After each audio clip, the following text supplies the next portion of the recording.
I'm Christy Overton Johnson, the host of More Victorious Living, and today I am coming to you with part 4 of our series, Free for Life for Real. And I am here on the banks of Lake Christie. A lot of you have heard me refer to Lake Christie. This is a beautiful property that my parents purchased years ago, but when they purchased it, it was fields, it was dirt, it was woods. And my dad had a vision to build a water ski lake for me because we were competing. I'd started competing at the age of 5, and we needed a place for me to train that was more protected. So let me give you a little view of it. This is Lake Christie. You can see the pavilion over there. That's where the judges in competition would the scorers and all that would be under there. It's also where, when I had my wedding, where I danced with my husband for the first time. So this lake was just farmland, it was woods, and my dad had a vision for it and started digging a hole with a bulldozer. And so this is where, it's in eastern North Carolina, this is where I grew up training. My dad would bring coaches here to train me. And as you can tell, they made a lot of sacrifices for me. And so I wanted to bring you to Lake Christie today. A lot of times I do videos maybe from the cabin or just in other places, but today I just wanted to, I'm actually sitting in the grass. I've already had a couple of bees zip around my head, and I'm allergic to bees, so that's not a good thing. I've seen some ants, and I'm praying no ticks fall on me. So this is love. This is love for you. And I hope that you enjoy it today. Some of the best letters that we get, let me bring you back over here. The best letters that we get are people saying, thank you for taking me to the beach. Or next month I'm getting to go to Israel, and I hope to do a lot of teachings from Israel, from the Sea of Galilee and all of that. I'm hoping to actually get to go water ski on the Sea of Galilee.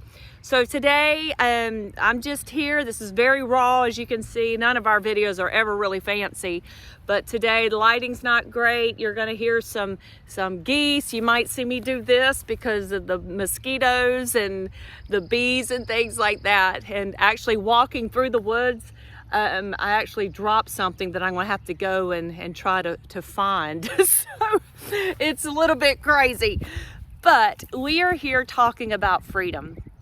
And we have learned that freedom comes from being in the presence of God.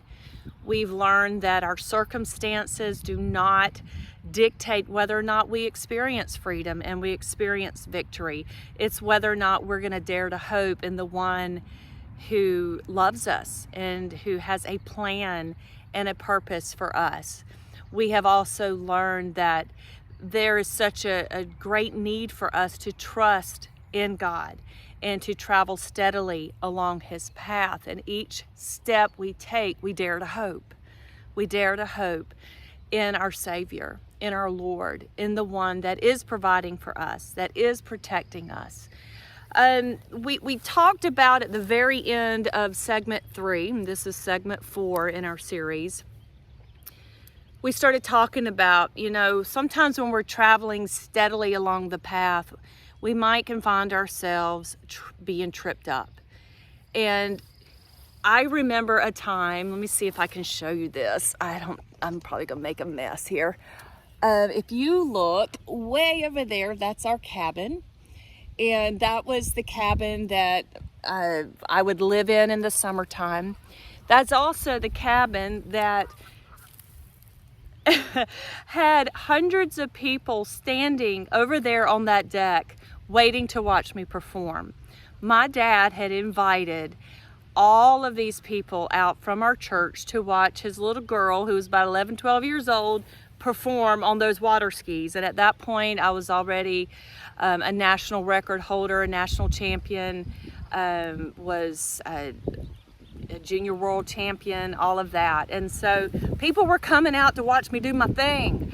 And I was right, let's see, so there it is. I was right over there in that water.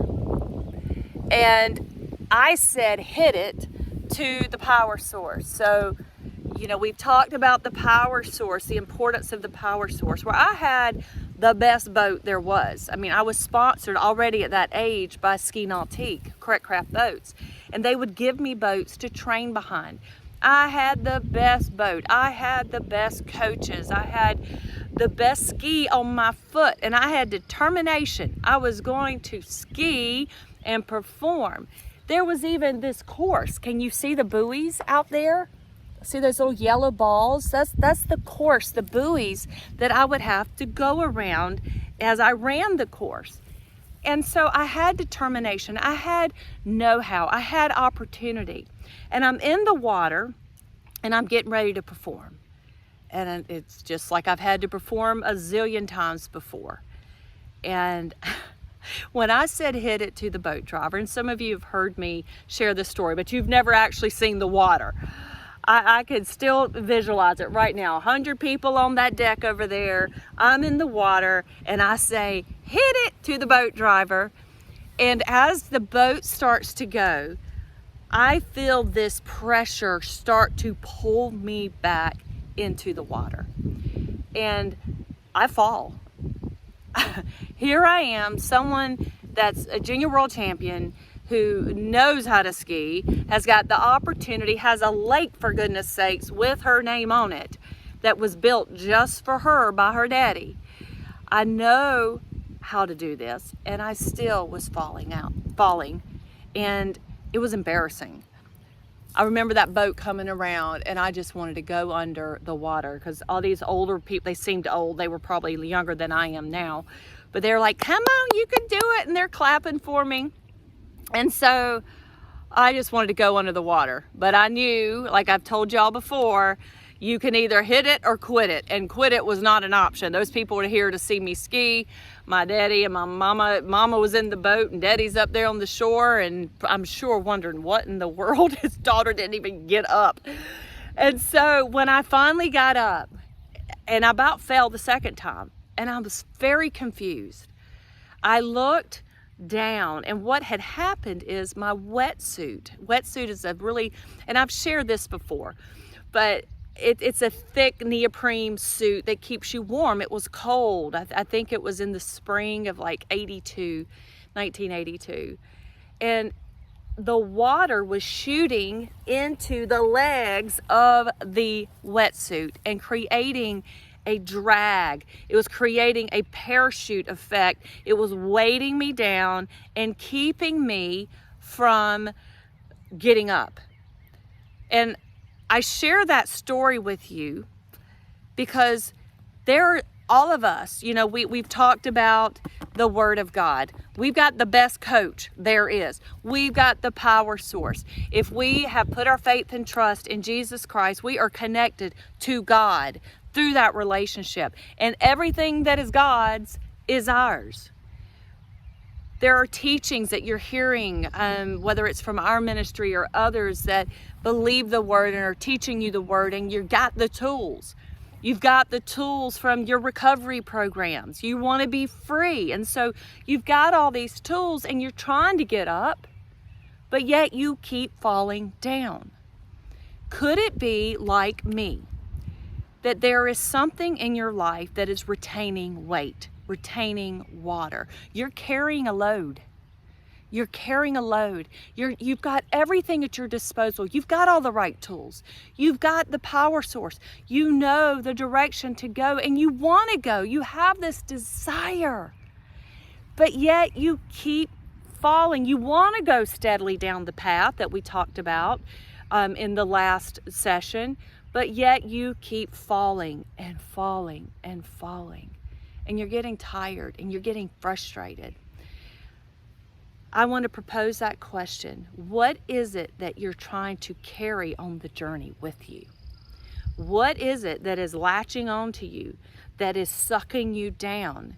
Because if you want to get into freedom, if you want to be free for life, for real, you can't be trying to run God's course and move forward with Him, steadily down His path, carrying those things with you. And so this lesson's not going to be that fun. I'm sorry. I'm going to be in your business, And I'll be in my own business, don't you worry. I'm always in my own business trying to run this course that God has prepared for me victoriously. And you know, having weight, I'm not talking about body weight right now. Although, you know, when you're heavier, you got that weight on your joints, it makes it difficult to be healthy. Spiritually speaking, it's the same way. If we want to run the course that God has prepared for us, we've got to lose the weight. We've got to lose the weight. You know, I even think about the boat that I would use. It had a bilge pump system that would kick on. And there was times I'm like, I wonder why that's running. We haven't poured water in here, but the water just happens to accumulate because there's people getting in and out of the boat. There's people climbing out of this water, getting onto the platform, stepping into the boat, and because they're wet, some of the water drops off into the floor of the boat. It seeps down into the engine basin, and the bilge pump automatically kicks on and pumps it out. We need a bilge pump in our system, in our life, spiritually speaking. We need to every day, just like the verse I shared the other session, last session, session 3. I said we need to ask the Lord to search us and to show us what is holding us back, to test us. Like, I got put to the test that day. I got put to the test. I had to get up and then I fell down. Then I had to get up and try again. And then when I realized what was happening, I realized, you know what? I don't want to wear this suit anymore. It's too big. It doesn't fit me. There are some people right now, you're trying to wear something that you're not supposed to be wearing. I'm not talking about clothing. I'm talking about in life. You're trying to put on someone else's life. You're trying to go through life and be someone you're not, and it doesn't fit you, and it's holding you back. Think about David. David, when he's getting ready to go fight Goliath, what does King Saul do? He tries to dress David up in Saul's uniform, putting on this heavy equipment, and says, you can't go do this without putting this on. And David looks at him and he tries to put it on, and he's like this little ruddy, it says he's a ruddy boy, and he's like trying to move around in this man's armor. And he's like, I'm not familiar with this. I can't move in this. There's something, God is just bringing this to mind right now, that somebody right now is trying to wear that doesn't fit you. Just like that wetsuit didn't fit me. And as you're trying to move forward, it is creating a parachute effect and holding you back because it's not who God created you to be. So I don't know who that's for. I've never shared it like that before. So there's someone watching. You're trying to wear someone else's life. You're trying to put on something that doesn't fit, and it's holding you back. God has called you to be you. God has not called you to be who your mama said you should be, who your daddy said you should be. God has called you to be who He said you should be. He has called you to be free. And if you are trying to walk in someone else's shoes, trying to fulfill somebody else's dream for your life, and it's not God's dream, you're walking with a weight on something that doesn't fit, and it's going to trip you up. There's some of you that are carrying a load of guilt and shame. Like when I got up out of the water and I looked down because something wasn't right, and all of a sudden I looked down and there was my rear end, I'm not kidding you, because of that wetsuit, had probably 20 or 30 pounds of water weight around my thighs and my rear. And it wasn't pretty. You always think about that song, Baby Got Back. I had a lot of it. I mean, I was just like sloshing. And I'm going around at each end of this lake, there are islands. And my brother said they're Michael Islands because it was Lake Christie and Michael Islands.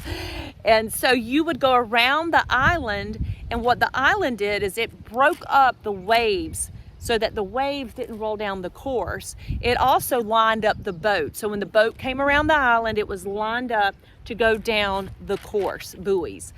And it also was a time for me to get my mind straight. As I'm preparing to come into the course, is where I breathed. It's where I got my thoughts lined up. It's where I focused.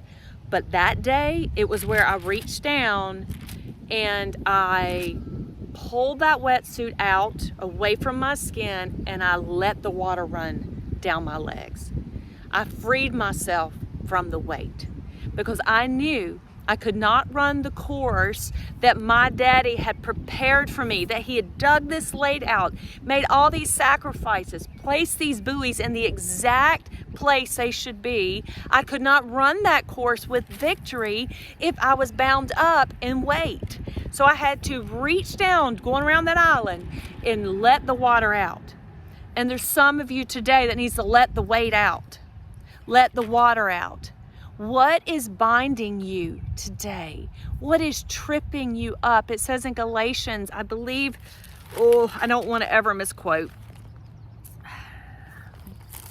Galatians, Ephesians, Philippians. All right, Galatians.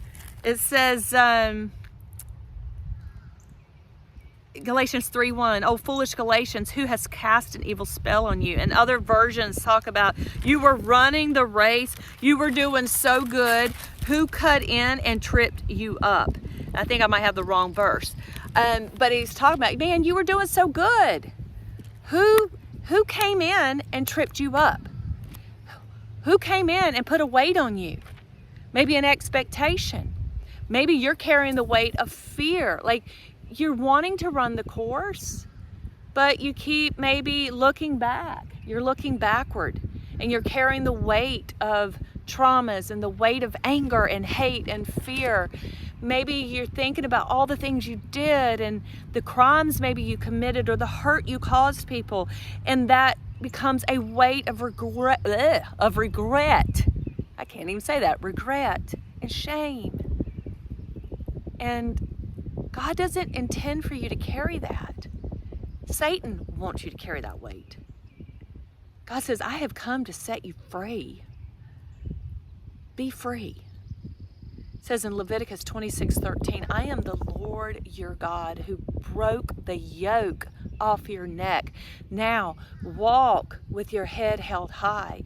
God doesn't want you burdened down with sin, with shame, with fear, all the what if scenarios. Like, you're going around that island and you're coming into God's course and you're thinking, what if this happens? What if I fall? What if so-and-so does this? What if I disappoint somebody? Or you think about, man, I should have never done that, or I should have done this. And you've got all this regret, or you're just looking behind you and you're not looking at the course. You're carrying a weight and you're not focused. So God is calling you to be free of the weight. I want to lead you to some scripture today in Hebrews. Hebrews is toward the back. Hebrews, James, and then 1st, 2nd, 3rd John, and Jude, and Revelation. So it's towards the back. Hebrews 12, I believe it is. It says, verse 1.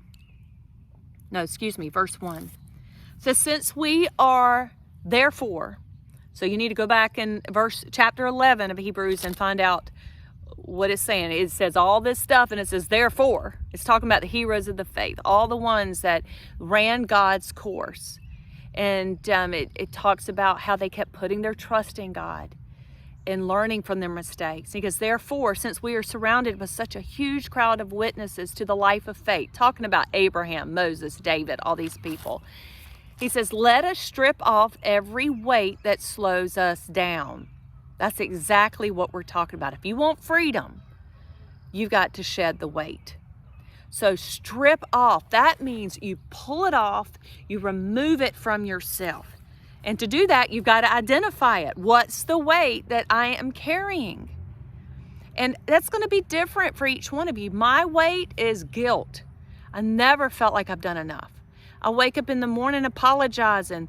God, I'm sorry that I didn't do this yesterday. That I didn't do those videos. Oh, Lord, I forgot to do that. And maybe I've disappointed my husband and my children. And it's this weight of guilt. And if I am weighted down with guilt, Satan's got me over here focused on me and my failures instead of me focusing on God and where he wants me to go next. And so we have to identify our individual weight and then we have to strip it off. And that's a process that's every single day. Search me, God, show me, reveal to me what it is that I'm carrying so that I can let it go, so that I can strip it off. Every weight, not just the big ones, not just the little ones, every weight. The weight that sometimes, maybe you think that the weight of guilt is a good thing to carry, because maybe like a weight of sadness, and you feel like, you know what, I deserve to be sad. That's what you're thinking. I deserve to be sad because I did this, and I deserve to have a miserable life. That's a lie from Satan, because Jesus didn't die for you to have a miserable life. Jesus died for you to have an abundant life. Jesus died to pay for the sins that have put you in the place where you are today. He has paid for those. And the weights that you're carrying because you think you should carry them, that you deserve to carry them, is a slap in God's face. I feel like I'm getting a little violent here. Sorry. But is God revealing that to me? Christy, when you waddle around and drag behind me with this weight of guilt, I died on the cross to pay the price for your guilt. You are enough in my eyes. So to sit there and to wallow in, I'm not enough, I haven't done enough, I made too many mistakes, I'm a failure, I'm not where I should be, that is a lie from the enemy. Here they come. Can you see them flying? I hope they don't poop on my head. They're everywhere. But that's a lie from Satan. That's a lie from Satan. He said, so you got to strip off every weight that slows you down. That weight that I was carrying in my wetsuit slowed me down. And then he says, and the sin that so easily trips us up. All right. A sin can be a thought. It can be a habit. Maybe it's a relationship that's not God ordained. Sin is anything that falls short of God's perfect standard. Sin is the thing that keeps you living a life of faith. Sin is, hey, I don't need you, God, or I'm going to do life my way, God, or Lord, well, if we're saying Lord, then he should be Lord, but we're just talking to God and we're like, God, I don't need you. Or God, I'd rather have this. That's sin. And we need to cut off the sin in our life. So we strip off the weight. So, you know, when I would go to ski competitions, if I could help it, I did not wear a wetsuit because I wanted to be free. Seriously, like every thing that I would wear would add weight and it would impact how I skied in the course. So if I did have to wear a wetsuit, I would wear like a half millimeter, and it would be like a skin, it's almost like felt like a second layer of skin, and it would be super tight, but even that was hard to move. Like it was better for me to go out and just be in my bathing suit. And that's why we didn't wear a lot of clothes when we're skiing. It's because, you know, we needed to be free. And did you know that back in the biblical days, when it's talking about the athletes and the things and these competitions that they would train for, they would actually run, some of them naked, and compete with no clothes on, these gladiators and things, because they didn't want anything snagging them. So I would ski in a bathing suit, one that I knew that would not distract me or you know, give me problems. Didn't want any malfunctions, wardrobe malfunctions. But also, I didn't want anything that would catch wind. You know, that's why we chose what we wore. That's why when swimmers swim, they're wearing a Speedo or the Tyra, whatever it's called, those suits that aren't going to create weight drag. They shave their arms and their legs so that there's not drag. And that's what we have to do. Spiritually speaking, we've got to lose the weight. Lose the weight. So we strip off the weight that slows us down, especially the sin. So one of the weights is the sin that trips us up. So I want to ask you today to your homework is to go back grab a journal, grab a pen, take some time with God, because we've talked about a lot of things today. And this is going to require reflection on your part. What is it that's holding you back? Is it a person? Is it a person? Is there someone that every time you about break free, maybe you feel bad that you're leaving this person behind, but y'all, not everybody can go where God's taken you. And there's some people that you're going to have to let go. I've had to let go of people even in ministry that were good people. But God's like, they can't go to the next level with you. And maybe it was something in their life, or maybe it was a dependency that I had on them. And so God's like, you got to cut it loose. Sometimes it's a person. Sometimes it's a place. Like, is it a town? Like, every time you go there, you find yourself tripped up. You got to go to a new place. Now, some of you, you're watching this. Oh, sorry, itching. So you're watching this from prison. And, there's people all around you. Try to ask God, where's a new place that I can go even here? Maybe it's a new time frame, a new schedule, so that you avoid certain pitfalls, certain moments where something's going to be going down. I know that so many of my formerly incarcerated friends and team members said they would get up 2 or 3 o'clock in the morning, because that's when they were able to get focused, to study the Word. That's when they had their little routine, and they were able to avoid a lot of the other things that were going on. God will show you. God will show you. He will show you what's tripping you up. And the reason He will show you is not to make you feel guilty. Listen, God is not a God of guilt and condemnation. He's a God that brings conviction. And it's the goodness of God that brings you to a place of repentance, so that you can say, God, I'm sorry. God, I see that now. Repentance means that you agree with God. You agree with Him, and then you give your life to Him and say, God, I want to do it your way.